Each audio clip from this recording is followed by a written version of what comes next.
주보에는 세 사람의 신앙이라고 되어 있고 또 이제 본문 이제 설교문에는 더 성숙해지는 성도라고 했습니다. 더 성숙해지는 성도는 어찌 보면은 이 세 사람의 신앙과 완전히 반대되기를 바라는 마음으로 그렇게 제목을 잡아봤습니다. 먼저 17장부터 21장의 기록 시기와 의도를 간단하게 말씀을 전하겠습니다. 17장부터 21장은 모세의 손자 요나단과 아론의 손자 비느하스가 기록된 것으로 볼 때에 그 시기를 사사시대 초기로 봅니다. 17장 18장은 한 명의 레위인의 영적 타락과 그리고 19장 21장은 한 명의 레위인의 성적 방종과 그 결과가 어떤지를 보여줍니다. 왜 초기 사사시대의 내용을 결론에 해당할 수 있는 뒷부분에 기록했을까? 여러분들이 나름대로 결론을 찾아보시기 바라고요. 먼저 내용을 보면 하나님께서 사사시대 초기부터 영적으로나 윤리적으로 본을 보여야 할 레위인 두 명의 불신앙적 행태입니다. 이 두 레위인의 개별적 불순종과 또 단 지파의 우상 숭배와 베냐민 지파의 성적 악행은 당시 이스라엘이 사사시대 초기가 이미 가나안 풍속을 아주 잘 배워서 하나님 없이도 자기 소견에 옳은 대로 살고 있다는 것을 보여줍니다. 특히 두 레위인의 불신앙은 이스라엘이 영적 악순환의 삶을 살게 하는 기폭제가 되어온다는 것을 보여줍니다. 그리고 자기 소견에 옳은 대로 사는 이 사람들은 그 누구의 통제도 받지 않으며 사는 것을 자유고 권리, 인권, 요즘 인권으로 착각하고 이런 착각이 방탕과 방종과 영적 윤리적 타락으로 귀결된다는 것을 전혀 두려워하지 않는 것을 우리에게 교훈합니다. 이 젊은 레위인은 단 지파가 극단적인 우상 숭배에 빠지는 결정적인 빌미가 되었고요. 처벌된 레위인은 백성들에게 영적 윤리적으로 본이 되고 가르치고 이끄는 일에 별 관심이 없이 그저 자기 성적 만족을 즐기다가 첩이 윤관을 당해서 비참하게 죽자 그 시신을 토막내서 12지파에게 돌려 차후에 민족 전체의 불로의 창국의 중심에 서는 것을 보게 됩니다. 이 두 레위인은 단순히 율법의 외적 형식만 갖추고 있는 사람입니다.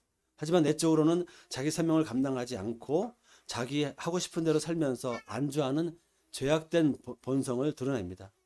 사사기는 성경 전체가 다 그렇지만 사사기는 죄를 짓기에 죄인이 아니라 죄인이기 때문에 죄를 짓는다는 이 타락한 인간의 본성을 잘 지적합니다.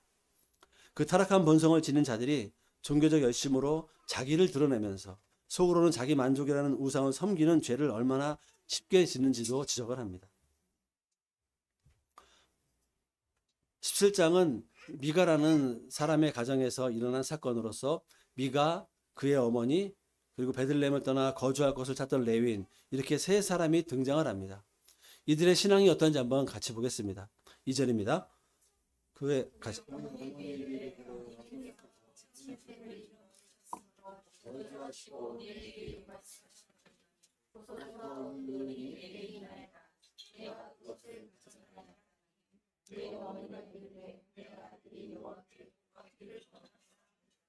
이 미가의 어머니에게 은 1100세겔 설명되어 있지만 꽤 부자라는 걸 알 수 있겠죠. 이런 돈이 있었는데 그 돈을 모두 도난당합니다. 화가 난 어머니는 사람들 앞에서 훔쳐간 자를 저주를 했고 그 저주를 누구에게도 듣게 했습니까? 아들에게도 듣게 했습니다. 즉 아들에게도 뭔가 저주를 듣게 했다는 건 심증은 있는데 물증이 없기 때문에 돈을 찾으려고 심리적인 방법을 사용했다는 겁니다. 이 저주를 들은 아들은 심각하게 고민한 것 같습니다. 왜냐하면 이스라엘에서 부모의 축복은 하나님이 주시는 것으로 여겼듯이 저주도 하나님이 주시는 심판이고 억울한 사람의 마음을 풀어주는 절대적인 것으로 여겼기 때문입니다. 이렇게 부모의 축복이나 저주는 자녀에게 절대적이었습니다. 미가가 이런 저주를 어머니에게 직접 들었으니 기분이 좋겠습니까? 그렇지 않겠죠. 그래서 미가는 저주받기 싫어 자기에게 어머니의 돈이 있다고 고백을 합니다. 자기가 어머니의 돈을 훔쳤다는 자백이겠죠. 그런데 이 말을 들은 미가의 어머니가 어떻게 반응합니까? 듣자마자 미가의 어머니는 아들이 누구에게 복받기 원합니까? 여호와에게 복받기 원합니다. 이렇게 말하면서 자기가 내렸던 저주를 축복으로 바꿉니다. 미가의 어머니는 어떤 사람이길래 이렇게 말을 쉽게 바꿀까요? 어머니와 아들의 대화를 좀 보겠습니다. 첫 번째, 맹목적인 자녀 사랑에 눈먼 종교인 미가의 어머니를, 그리고 미가의 어머니를 볼 수 있습니다. 아들 미가가 어머니에게 한 말을 2절을 자세히 보십시오. 돈을 훔쳤다고 어머니에게 자백하면서 잘못했다고 용서를 구합니까? 아니죠. 미가는 죄를 짓고도 당당하게 어머니 훔친 돈 때문에 저주 받기 싫어서 돈을 돌려드립니다. 그러니 어서 저주를 풀고 복을 내려주십시오 라고 따지는 것 같은 그런 뉘앙스도 담겨 있습니다. 저지른 죄에 대해 잘못을 인정하고 용서를 구하려는 마음은 눈꼽만치도 없습니다. 그러면서도 어머니의 저주를 크게 생각하고 그 저주는 받지 아니려고 합니다. 미가는 개인적으로 신당을 소유했고 한 레위인을 자기의 제사장으로 삼고 그 사람의 생활을 책임질 정도로 재정적인 여유가 있었습니다. 그런데도 이 어머니는 어머니의 돈을 훔쳤다는 것은 뭡니까? 그가 얼마나 이 물질의 욕심이 많은지를 확인할 수가 있습니다. 이렇게 물질의 욕심이 많은 아들은 어머니에게 자기가 훔친 돈을 가지고 있다고 고백하자마자 어머니가 이제 반응하는 것을 확인했습니다. 한번 같이 한번 그 구절 읽어볼까요? 내 아들이 여호와께 복받기를 원하노라. 이 어머니가 아들이 훔친 돈을, 그러니까 아들이 돈을 훔친 죄를 인정하거나 용서를 구하지도 않으면서 자기에게 돈이 있다고 자백했다는 그 이유만으로 어떻게 합니까? 여호와께 복받기를 원한다. 축복합니다. 좀 심하게 표현하면 패륜적인 태도로 말하는 아들에게 어머니는 마치 자식에게 실수로 저주를 내린 것처럼 바로 여호와께 복받기를 축복합니다. 구약 성경에서 여호와께 복을 받는 것은 바라크, 여러분 많이 아시겠죠? 바라크, 무릎을 꿇다. 그러니까 여호와께 무릎을 꿇어 기도하다. 또 경배하고 받은 복에 감사해서 찬송하는 모든 신앙 행위를 포함합니다. 그리고 하나님이 사람에게는 성공, 번영, 생산, 장수 등을 위한 능력을 부여받고 누리는 복을 주시는 것을 뜻합니다. 이처럼 좋은 의미를 갖고 있습니다. 미가의 어머니가 바른 여호와의 신앙을 가진 자였다면 여호와 신앙과 그리고 이 생에서 형통 두 가지의 복받기를 원했을 겁니다. 그렇다면 그녀가 아들을 축복하려면 어떤 과정이 필요했겠습니까? 구약시대니까 구약시대에 참서야겠죠. 욥은 생일 잔치를 한 아들들을 불러가지고 성결하게 하고 번제를 드립니다. 번제를 드리는 이유가 뭐죠? 혹시라도 죄를 범해서 마음으로라도 하나님을 욕되게 했을지 모를까봐 번제를 대신 드렸습니다. 레위기 4장 보시게 되면 죄를 지은 사람이 누구든지 여호와의 계명 중 하나라도 그릇 범한 것을 안 경우에, 또 부지 중에 죄를 범하였으나 나중에 스스로 깨달은 경우, 혹은 누군가 그 죄를 깨우쳐 주어서 알게 된 경우에 여호와께 지정한 제물을 바쳐서 속죄제를 드려야 됩니다. 그러면 제사장이 그가 범한 죄에 대하여 그를 위하여 속죄한즉 그 죄가 사함을 받게 됩니다. 미가의 어머니는 여호와의 율법을 따라서 제사장에게 가서 제물을 드려 여호와께 제사드리고 제사장을 통해서 제사함을 받아야 했다는 거죠. 그게 힘들었다면, 그게 좀 하기 싫었다면 아들을 축복하기 전에 잘못을 책망을 하고 잘못을 뉘우치고 회개하고 다시는 여호와 앞에서, 부모 앞에서 그런 짓을 안 하겠다는 다짐이라도 받아야겠죠. 그런데 여인은 어떻게 했습니까? 이런 행동을 했습니까? 3절 같이 읽겠습니다. 미가가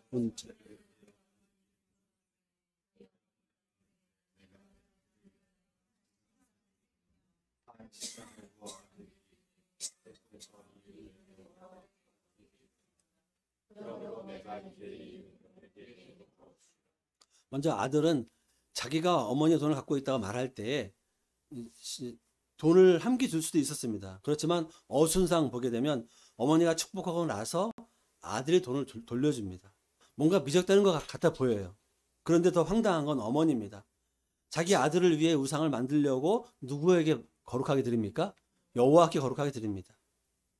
이렇게 공언을 합니다. 이 여인의 언행에서 어떤 문제가 있는지 보겠습니다. 첫 번째, 자신의 잘못에 관해 여호와의 율법에 따라 죄사함을 받으라고 권면조차 하지 않았습니다.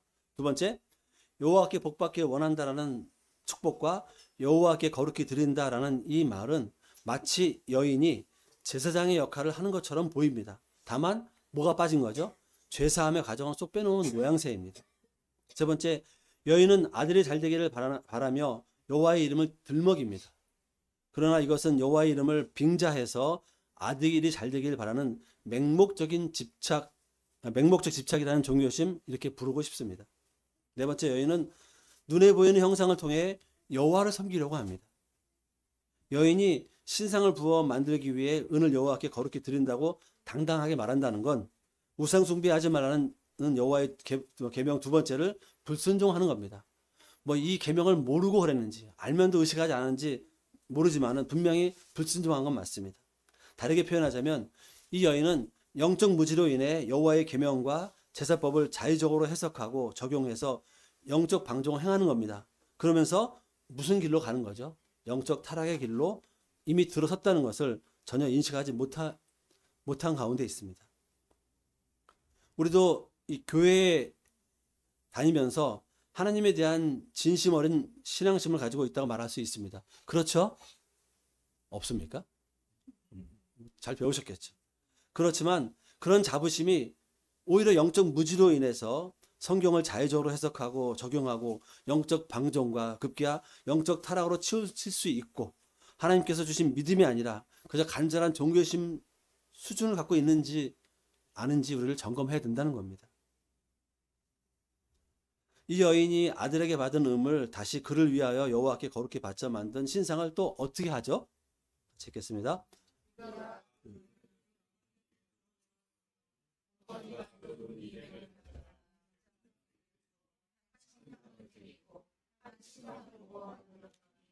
그 신상이 미가야집입니다.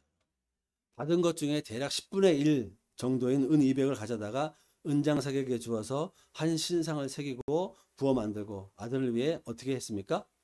어머니는 아들이 복받게 하려고 그 아들을 위해 신상을 만들려고 여호와께 예물을 거룩히 드린다고 공언합니다. 그리고 만든 신상을 아들의 집에 놓습니다. 참 이상한 믿음 아닙니까? 근데 이런 행태가 가나안을 기업으로 주시고 그곳에서 안식을 누리게 하신 여호와 하나님이 원하신 신앙입니까?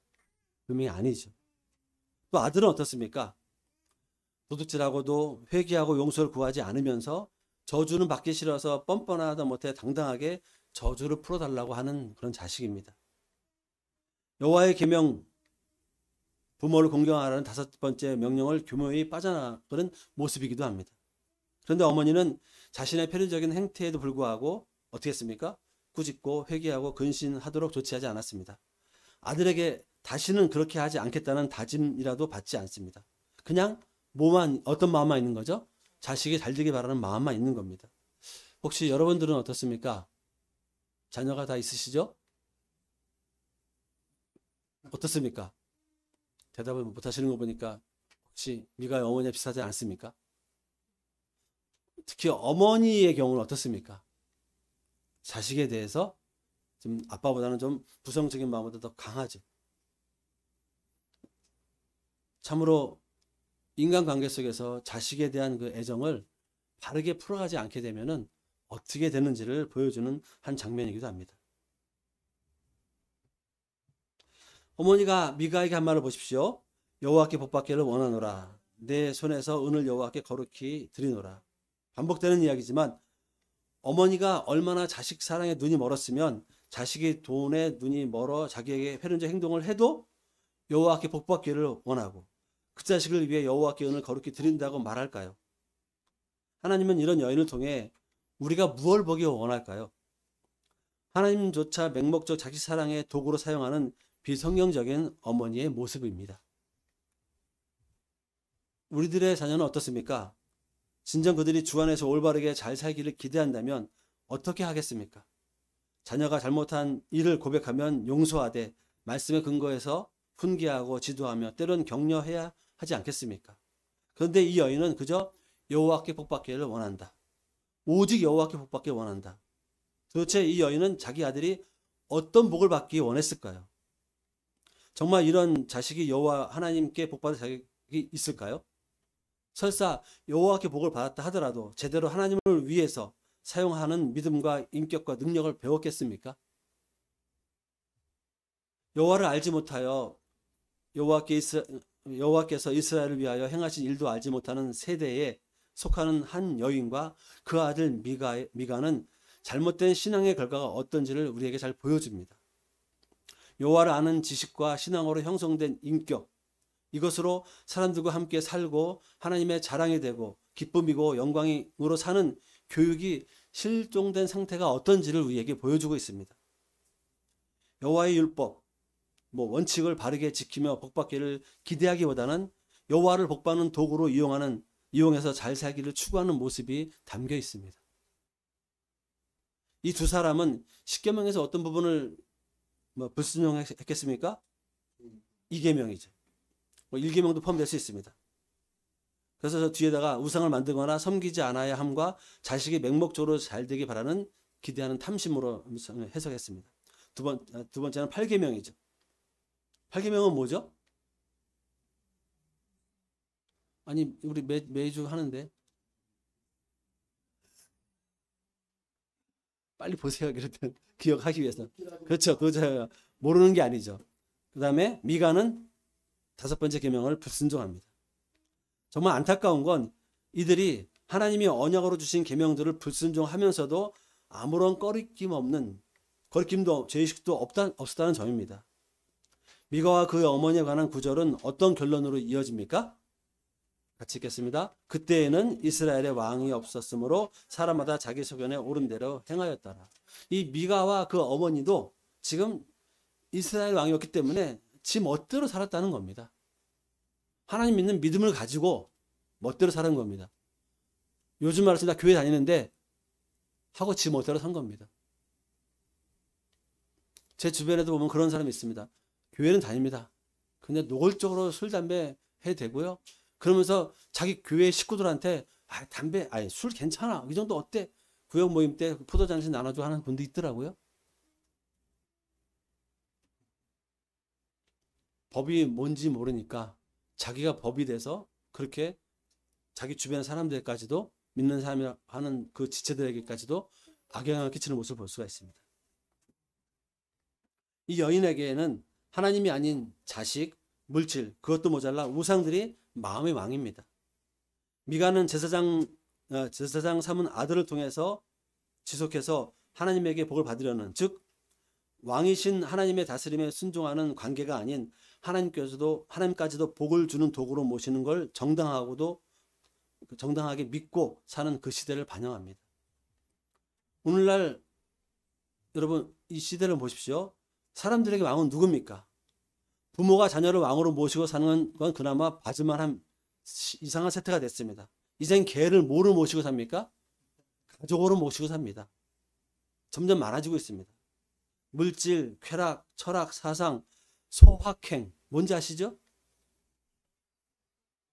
소소하고 확실한 행복. 이런 행태들을 이용해서 자기 만족이라는 것을 왕으로 모시고 온 사람들이 많아지고 있습니다. 특히 인권을 왕으로 모시고 사는 사람들이 많아지고 있죠. 이런 사람 어떻습니까? 얼마 전에 대법관이라고 하는 사람들이 먼저 대법관이라고 하면 남다른 노력과 뛰어난 법적 경력을 인정받아서 국가와 국민을 대신해서 합당한 법을 만들고 유지하고 때론 보존해야 될 사명을 가진 사람들입니다. 그런데 저들이 국민이 누려야 될 보편적인 인권을 뒤로 한 채 고작 몇 명 안 되는 성소수자들이 자기들의 왕인 양 저들의 인권 확보에 자기들의 권한을 행사하는 것을 볼 수가 있었습니다. 이게 과연 합당하다 볼 수 있을까요? 사사시대나 이 시대나 스스로 왕이 돼서 자기 소견에 옳은 대로 살아가는 환경 속에서 사는 것을 볼 수 있고 우리도 거기서 벗어나지 않습니다. 그런 사람들이 배출하는 영적 쓰레기의 영향력이 얼마나 강하고 견고한 철옹성 같은지를 우리는 보고 있습니다. 두 번째, 종교적 열심을 통해 영적 만족과 안정감이라는 복을 추구한 종교인 미가입니다. 미가는 개인적으로 신당을 소유하고 있었습니다. 신당은 원어를 보게 되면 베트 엘로힘인데 하나님의 집입니다. 그러니까 자기 집에다가 하나님 집을 가졌어요. 이게 구약 시대에는 어떻습니까? 합당한가요? 성소가 있기 때문에 합당하지 않다고 봐야겠죠. 자기 개인적으로 신당을 소유하고 있었고 거기에다 미가는 어머니가 만들어준 신상도 모셔놓습니다. 이것도 모자랐는지 에봇과 드라빔을 만들고 자기 아들 중에서 하나를 제사장으로 삼습니다. 에봇은 누가 입는 거죠? 이스라엘의 대제사장이 입는 옷이고 드라빔은 당시 가정에서 숭배하던 우상의 하나입니다. 근데 이것에도 만족하지 못해 어떤 일을 합니까? 12절입니다. 그 청년이 미가의 제사장이 되어 그 집에 있었더라. 이 미가는 거처할 곳을 찾으려고 돌아다니는 한 레위인을 만나자 그에게 연봉을 제안하고 아들 대신 자기 개인 제사장을 삼습니다. 이 미가는 청년 레위인을 자기가 거룩하게 구별해서 제사장으로 삼습니다. 거룩히 구별하다의 원어는 손에 채우다인데 어떤 사람의 직무를 신성하게 하거나 또 제사장을 임명할 때 사용되는 표현입니다. 임명하는 목적은 이스라엘을 대신하여 봉사하며 그들을 위하여 속죄하게 해서 그들이 성소에 가까이 갈 때 그들 중에 하나님께서 내리는 재앙이 없게 하기 위함입니다. 이것이 바로 거룩하게 구별하다는 의미에 담겨있는 뜻입니다. 여기서 미가는 자기 어머니처럼 형식적이지만 율법에 따라 자기가 청년 레위인을 거룩하게 구별해서 자기 집에 제사장으로 삼습니다. 미가는 자기가 제사장이 아니죠. 그죠? 그럼에도 불구하고 레위인에게 제사장 직분을 주는 불법을 저지릅니다. 그는 율법의 형식만 취하여서 합법을 가장해서 여호와의 율법을 완전히 무시했습니다. 그가 자기 나름대로 모세의 율법에 따라 제사장을 세웠다는 합법적인 명분을 추구한 의도가 무엇이겠습니까? 그래야만 뭡니까? 여호와께서 자기에게 복 주실 것을 이것을 착각하기 때문입니다. 13절입니다. 이에 미가가 이르되 레위인이 내 제사장이 되었으니 이제 여호와께서 내게 복 주실 줄을 아노라 하니라. 이 미가는 자기가 레위인을 자기의 그 제사장으로 세우고는 고작 한 말이 뭡니까? 이제 여호와께서 내게 복 주실 줄 아노라. 이 말했습니다. 마치 여호와께서 복을 당해 주실 것이라도 확신하는 듯한 그런 마음으로 안도의 한숨을 쉬는 것 같아요. 여러분들이 공부해서 알겠지만 가나안에 들어간 레위인은 지파 가운데 14개의 성읍에 거주하게 되어 있습니다. 그런데 청년 레위인은 레위인이 온 베들레헴은 레위인 거주 지역이 아닙니다. 따라서 그가 거주할 곳을 찾으러 간다는 건 주변 이스라엘 백성들조차 그 레위인들의 생계를 책임지지 않았다는 것을 보여줍니다. 베들레헴에서도 생계를 이어가기 힘든 상황이었기 때문에 그가 생존권을 보호받을 수 있는 장소를 찾아다닌 겁니다. 그러다가 미가를 만난 거죠. 이런 상황이었기 때문에 미가가 그 청년의 생계를 보장하는 건 매우 긍정적입니다. 아마 청년 레위인도 그런 점에서는 아주 적극적으로 화답을 했겠죠. 그렇지만 미가가 합법을 가장해서 불법으로 레위인을 제사장으로 삼는데 아무런 꺼리낌도 없었고 그 레위인도 그런 불법적 행태를 전혀 지적하지 않고 유구무원으로 동조합니다. 이 레위인은 소명과 사명이 아닌 생업으로 여겼기에 불법을 묵인하는 듯합니다. 두 사람이 서로 여호와 율법을 악용하는데 죽이 잘 맞는 모습입니다. 미가와 그의 어머니가 원했던 복은 어떤 복이었을까요? 물질적인 복이었을까요? 하지만 여러분 본문에서 아시겠지만 그들은 이미 넉넉하고 여유 있는 사람들입니다. 그들은 개인적으로 신당 소유했고 레위인을 제사장으로 고유해서 1년 동안 생활비를 줄 수 있을 정도로 여유가 있었습니다. 그런데도 물질의 복을 원한다면 이 사람들은 이미 물질을 신으로 섬기고 있다는 방증입니다. 또 다른 게 있다면 뭘까요? 무슨 복을 더 원했을 것 같습니까? 13절 보시면 미가가 신당을 소유하고 있는 이유는 여호와께 복을 얻기 위함이었으며 자기를 위해 만든 신상과 가정을 보호하는 드라빔과 하나님께 제사 드릴 때 제사장이 입는 옷 에봇을 만들어 신당에 모셔놓은 이유도 뭡니까? 여호와께 복을 얻기 위함입니다. 근데 그것도 모자라서 자기 아들 중에 하나를 제사장으로 세웠고 나중에 레위 사람이 들어오니까 자기 집에 그 사람을 영적 지도자요 제사장으로 삼은 이유도 여호와께 복을 얻기 위함이었습니다. 여호와께 복을 얻기 위해 미가는 열심을 냈습니까? 안 냈습니까? 안 냈나요? 무지 열심을 낸 거죠. 하지만 그의 열심은 모두 외적인 형식을 갖춤으로써 복을 얻을 수 있다는 영적 무지를 드러내는 수준입니다. 그리고 여호와 하나님만 섬기게 되는 게 뭐까지 섬기는 거죠? 뭐 우상도 섬기는 거죠. 뭐 제가 듣기로는 대선진리에는 별 잡다한 그 신을 다 모셔놓고 뭐 나름대로 뭐 섬긴다고 합니다. 이런 것을 볼 때 뭐 훈련받지 못한 제 무장한 군인이라는 그 이제 비유를 들었었는데, 여러분 참 몇 년 전만 해도 군인들이 전방에서 총 쏘는 걸 하지 않았답니다. 몇 년 전에요. 군인들이 총 쏘는 훈련조차도 안 할 정도로 방치했다고 합니다. 그럼 어떤 일이 벌어지겠습니까? 뭐 넘어오면 뭐 답이 없는 거죠. 그 얘기를 제가 군 간부한테 직접 들었을 때 막 그냥 거꾸로 솟더라고요. 좀 다르게 표현하자면 군인은 어떤, 우리나라 군인들은 몰라 완전 월급제는 아니지만 군인은 무슨 사명이 있죠? 국가를 지키고 국민을 생명을 보존해야 돼. 자기 목숨을 바쳐서라도 분명히 지켜야 되는 사명이 있는 거죠. 그런데 군인이 총 쏘는 연습 안 한다? 심각한 거죠. 여기 있는 미가는 어떻습니까? 비록 군인에 비유할 수는 없지만은 하나님 말씀대로 살려고 열심히 하는 것처럼 열심히 다 준비하는데 정작 뭡니까? 총알이 없는 사람인 거죠.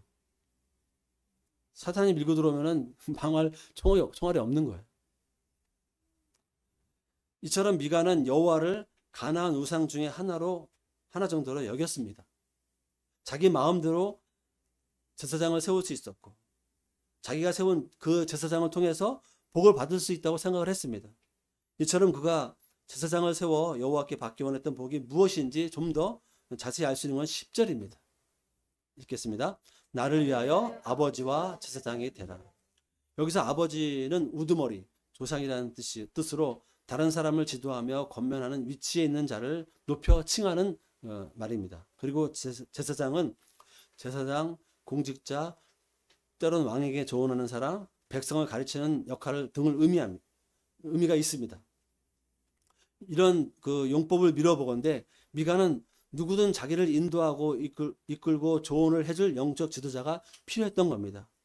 부정적으로 해석하자면요, 자기가 하려는 일을 여호와께 물어서 어떻게 하면 좋을지 확답을 받는 점쟁이 정도의 지도자가 필요했던 겁니다. 이쯤 되면 미가가 원했던 복이 무엇인지 윤곽이 잡히지 않습니까? 미가는 분명 영적인 복을 받기를 원했다고 말할 것입니다. 그렇지만 그 영적인 복이 누구를 위한 겁니까? 미가 자신을 위한 것입니다. 미가는 나를 위하여 지도자가 되라고 말했습니다. 즉 미가는 자기를 보호하고 이끄는 일종의 도우미 수준의 영적 지도자를 원하는 종교인이었습니다. 미가는 영적 지도자로부터 자기 만족과 마음의 평안 정도의 복을 추구하는 종교인이라고 볼 수밖에 없습니다. 제 주변에 제가 목사입니다 그러면 목사님 좀 우리 좀 사업을 해서 기도해 주십시오. 그런 얘기 많이 합니다. 제가 알바할 때도 그런 얘기 많이 합니다. 제가 해야 됩니까? 대답도 하기 싫어요. 그러니까 그 사람이 싫어서가 아니고 목사가 그렇게 그렇게 그런 것을 위해서 기도하는 존재가 아님에도 불구하고 그 사람들은 자기들도 모르지만 미가처럼 말하는 거예요. 너무 쉽게 말해요. 거기다 대고 당신 미가야 이랬다간 싸움만 나겠죠. 안타깝지만 제가 이 말을 한 사람들은 교회 다니는 사람들입니다. 그런 사람이 그렇게 말을 하는 거예요.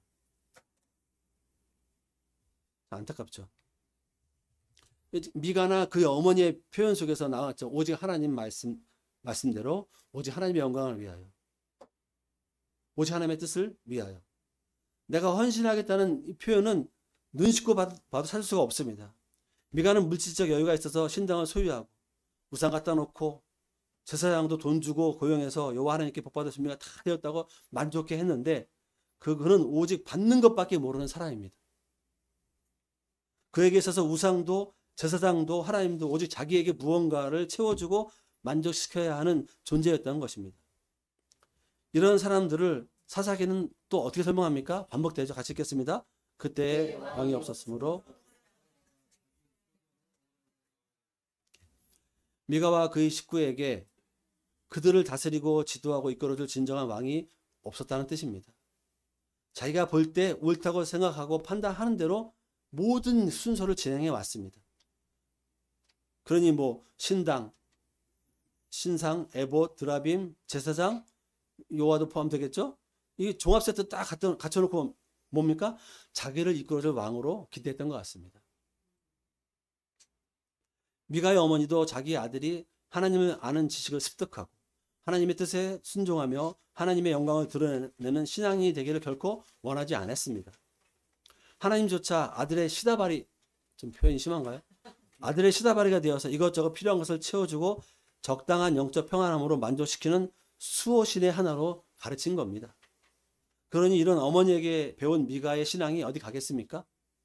어머니의 왕은 바로 아들 미가였고 미가의 왕은 바로 자신이었습니다. 자기 뜻, 자기 주장, 자기 욕망 등이 미가의 왕이었던 것입니다. 여러분, 혹시 우리 시대 우리들의 자녀가 이러질 않습니까? 질문 하나 하겠습니다. 먹기 위해 삽니까? 아니면 살기 위해 먹습니까? 치열한 논쟁이 벌어질 수 있는, 어찌 보면 철학적으로도 이게 답이 필요한 그런 질문이기도 합니다. 그런데 기독교적 관점은 뭡니까? 나와 있죠. 같이 읽겠습니다. 그런즉 너희가 먹든지 마시든지 무엇을 하든지 다 하나님의 영광을 위하여 하라. 우리 그리스도인은 무엇을 하든지 오직 하나님의 영광을 위해서 해야 됩니다. 먹든지 마시든지 쉬든지 잠을 자든지 때로는 좀 재밌게 놀든지 무엇을 하든지 하나님의 영광을 위한다는 전제가 깔려 있어야 된다는 겁니다. 그런데 우리는 미가의 신앙과 비교할 때 어떻습니까? 왕이신 하나님의 다스림을 기쁘게 받으면서 사십니까? 아멘이 나와야 되는 거 아닌가요? 그죠? 말씀 순종의 삶을 기뻐하고 자랑스럽고 인생의 영광으로 사십니까? 여기고 사십니까? 아니면 하나님을 내 인생을 멋지고 화려하게 포장하는 하나의 시다바리로 이용합니까? 하나님을 내 건강을 지켜주고 내 인생을 안전하게 하고 든든하게 지켜주고 생활 수준과 문화 수준을 높여주고 세상적 복이나 주는 존재로 여기고 살고 있지는 않습니까? 심지어 교회조차도 미가처럼 이용하지는 않습니까? 설교를 통해 지은 죄를 돌아보고 하나님께 회개하며 변화를 촉구하고 영적 게으름과 나태함을 지적하고 부지런히 주를 섬기라고 강권하면 어떻게 반응할까요? 미가처럼 자신을 위해 교회와 목회자를 찾아 나서는 사람은 없을까요? 지금 무슨 설명입니까? 설교만 만들면 에라 모르겠다, 딴 데 가보겠다, 이겁니다. 지금 혹시 여러분 주변에 한국교회 안에 이런 분들은 없을까요? 자기를 만족시켜주고 자신이 평안함을 느낄 수 있는 설교를 하는 목회자와 교회를 쇼핑하듯이 찾아가는 사람은 없겠습니까? 왜 이렇게 하겠습니까? 그들에게 교회는 죄를 지적하고 회개하게 하며 하나님 나라가 확장되는 일을 하는 곳이 아닌 거죠. 그들에게 교회는 자기를 인정해주고 위로해주고 만족시켜주며 편안하게 해주는 곳이어야 하기 때문입니다. 혹시 여러분은 11조나 헌금을 하나님께 바친다고 하기보다는 교회와 목회자가 나를 만족시켜주는 일종의 서비스에 대한 대가로 여기는 사람 혹시 없습니까? 이런 사람들은 교회에서 다양한 방식으로 봉사하며 섬기는 것으로 하나님의 영광을 드러내는 것을 목적으로 삼지 않습니다. 자기를 알아주어 잘한다고 인정받고 칭찬받는 것에 목숨을 겁니다. 그들은 예배를 드리는 시간조차도 자기의 감정에 충실하고 약간의 영적 만족감과 평안함을 얻는 것을 목적으로 삼습니다. 그러니 예배가 누구에게 드리는지, 왜 예배를 드리는지 전혀 의식하지 않고 습관적으로 예배에 참석하게 되어 있습니다. 좀 제 입장에서 보면 저는 지휘자로서 많이 있어봤기 때문에 이런 거에 대해 좀 되게 민감합니다. 사랑하는 성도 여러분, 여러분은 미가나 그의 어머니처럼 살고 있지 않다고 장담할 수 있습니까? 지금 우리가 하나님을 이용하는 게 아니라 하나님께만 예배하며 사람을 이용하는, 지체들을 이용하는 게 아니라 그들에게 정직하고 진실한 지체요 형제자매로서 함께 예배하고 있습니까? 이제 남은 한 사람, 레위인의 신앙을 보겠습니다. 영적 권위와 영향력을 상실한 종교인 레위인입니다. 뭐 아시다시피 레위인은 거할 것이 없어가지고 여기저기 떠돌아다녔습니다. 이 레위인은 백성들을 하나님의 말씀으로 가르치고 지도해서 하나님을 예배하게 하며 하나님만을 바르게 섬기며 살도록 영적 권위와 지도력을 발휘해야 될 책임과 의무가 있을까요? 없을까요? 있습니다. 반면에 이스라엘 백성들은 이런 영적 사역을 하는 레위인들의 생활을 보장해야 할 책임과 의무가 있습니까? 없습니까? 있습니다. 그런데 레위인이 거류할 곳을 찾는다. 이게 무슨 뜻이죠? 레위인도 사람인지라 먹고 사는 것을 해결하기에 급급해하는 모습을 보게 되는 겁니다. 완전 찬밥 신사가 된 거죠. 레위인들의 영적 권위와 지도력이 곤두박질 쳤는지를 여실히 보여줍니다. 백성들은 왕이신 하나님의 말씀을 따르지 않고 자기가 옳은 대로 살았을 것을 충분히 여기서 알 수가 있겠죠. 게다가 레위인들은 영적 권위와 지도력을 발휘하고 본을 보이는 사명에 점점 흥미를 잃어갔을 겁니다. 여기서도 영적 악순환이 반복되는 당시 이스라엘 백성들의 영적 상태와 그 수준을 확인할 수가 있습니다. 이런 상황에서 미가의 제사장이 된 레위인은 고작 한 개인의 필요에 따라 귀신을 불러들여 만족을 주고 적당히 축복해주는 무당과 별반 다를 바가 없는 존재로 전락하는 게 이런 게 그리 낯설지 않은 일이었던 것 같습니다. 레위인은 전혀 그런 한 개인의 그 제사장이 되는 것에 대해서 아무런 꺼리낌이 없었다는 거죠. 아마 본문의 레위인은 제사장의 영적 권위와 영적 지도력을 포기하고 살았다고 봅니다. 왜냐하면 그에게서 영적 권위와 지도력을 찾아볼 수 없기 때문입니다. 그리고 과연 영적 권위와 지도력의 포기를 레위인에게만 책임을 물을 수 있습니까? 그 답은 다시 6절에서 찾아야겠죠. 백성이든 영적 지도자든 자기 소견에 옳은 대로 살았기 때문입니다. 뭐 짧은 구절이지만 영적 악순환이 계속 반복되는 것을 우리는 볼 수 있습니다. 성도 여러분, 혹시 여러분은 목회자를 어떻게 생각하고 있습니까? 미가처럼 여러분의 이것저것 필요한 것을 하나님 대신 해서 기도와 축복으로 채워주고 설교 말씀으로 적당한 수준의 영적 평안함을 주는, 좀 심하게 표현한 무당과 같은 존재로 여기지는 않습니까? 대답이 없는 거 보니까 좀 수상한데요.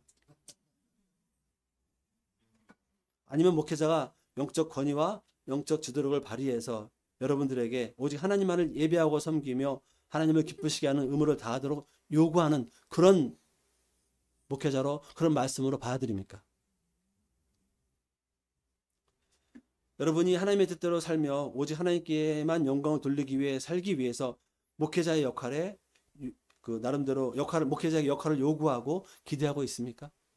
그렇다면 교회를 수평이동이 너무나 많은 이 한국 현실을 보면서 어쩔 수 없이, 잠깐만, 한국 교회라는 표현이 너무 거창하지만, 너무 교만하지만, 수평이동을 통해서 전도가 많이 됐다는 자랑하는 교회가 얼마나 많습니까?